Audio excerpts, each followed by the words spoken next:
আসসালামু আলাইকুম। আগামীকাল 10:30টায় বিখ্যাত একটি ম্যাচ শুরু হতে যাচ্ছে।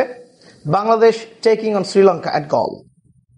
গলে বাংলাদেশ শ্রীলঙ্কার ম্যাচ, টেস্ট ম্যাচ, দুটি টেস্টের প্রথমটি শুরু হতে যাচ্ছে আগামীকাল। যে বিখ্যাত স্টেডিয়ামে মুশফিকুর রহিম ডাবল 100 করেছিল, সেই বিখ্যাত স্টেডিয়ামে গলে শুরু হতে যাচ্ছে আগামীকালকে একটা big fight, mini Ashes, Bangladesh taking on Sri Lanka. তো আপনারা যদি হেড টু হেড পরিসংখ্যান দেখেন, বাংলাদেশ 1টি টেস্ট জিতেছে এবং শ্রীলঙ্কা 20টি টেস্ট জিতেছে, 21। তো শ্রীলঙ্কা কিছুদিন আগে বাংলাদেশকে গুনতই না, যখন কুমার সাঙ্গাকারা ছিল, যখন সানাত জয়সুরিয়া ছিল, যখন মাহেলা জয়াবর্ধনে ছিল, যখন লাসিদ মালিঙ্গা ছিল, ওই সময় বাংলাদেশকে গোনার আসলে টাইম ছিল না শ্রীলঙ্কার। কিন্তু এখন শ্রীলঙ্কা বাংলাদেশ কম, মানে প্রায় সেম লেভেলে চলে এসেছে। এই কারণে শ্রীলঙ্কা একটু রেসপেক্ট দেয় বাংলাদেশকে। এই জন্যই পরিসংখ্যানটা, টেস্ট পরিসংখ্যানটা আসলে খুবই শ্রীলঙ্কার দিকে, 21। তো what is your expectation from Bangladesh? আপনারা যদি স্কোয়াড দেখতে চান, বাংলাদেশের স্কোয়াড, শ্রীলঙ্কার স্কোয়াড নিয়ে আলোচনা করে লাভ নাই। শ্রীলঙ্কার প্লেয়ারদেরকে বর্তমানে কেউ চেনে না। ম্যাক্সিমাম ক্রিকেট ফ্যান্সরা সেই কুমার সাঙ্গাকারা, মাহেলা জয়াবর্ধনে, লাসিদ মালিঙ্গা, তারপরে সানাত জয়সুরিয়া, এদেরকেই চেনে, টিএম দিলশান। আমরা আসলে এদেরকেই চিনি। বর্তমান যে প্লেয়ারগুলো শ্রীলঙ্কাতে খেলে, এদেরকে অনেকেই আমরা চিনি না। যারা অনেক বেশি ক্রিকেট ফলো করে তারা চেনে। এখন বাংলাদেশের যে স্কোয়াড, এটা নিয়ে যদি আমরা একটু আলোচনা করি, প্রথমে আমরা দেখতে পাচ্ছি Enamul Haque.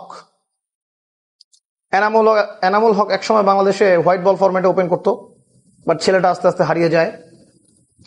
Mominul Haque, the little master Mominul Haque, বাংলাদেশের little master.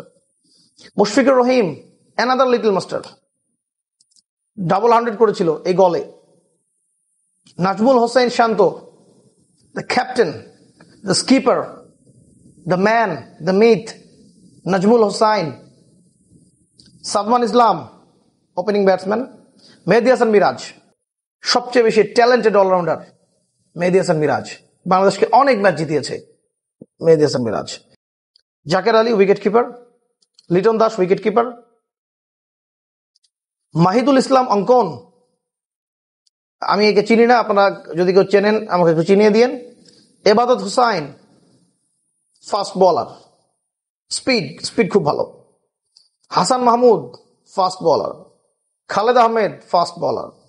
Naim Hasan, right arm off spinner. Taijul Islam, left arm off spin bowler.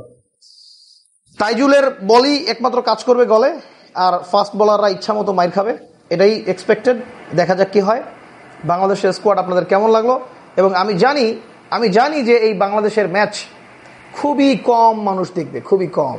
Test match ওই লর্ডসেই ভালো লাগে, ওই এমসিজিতেই ভালো লাগে, এসসিজিতেই ভালো লাগে, নিউজিল্যান্ডের কিছু মাঠ আছে সেখানে ভালো লাগে। কিন্তু এই বাজে কন্ডিশন, শ্রীলঙ্কাতে যে খেলা হবে গলে,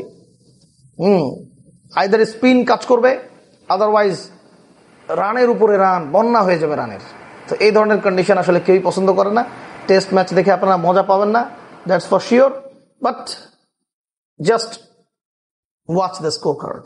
থ্যাংক ইউ।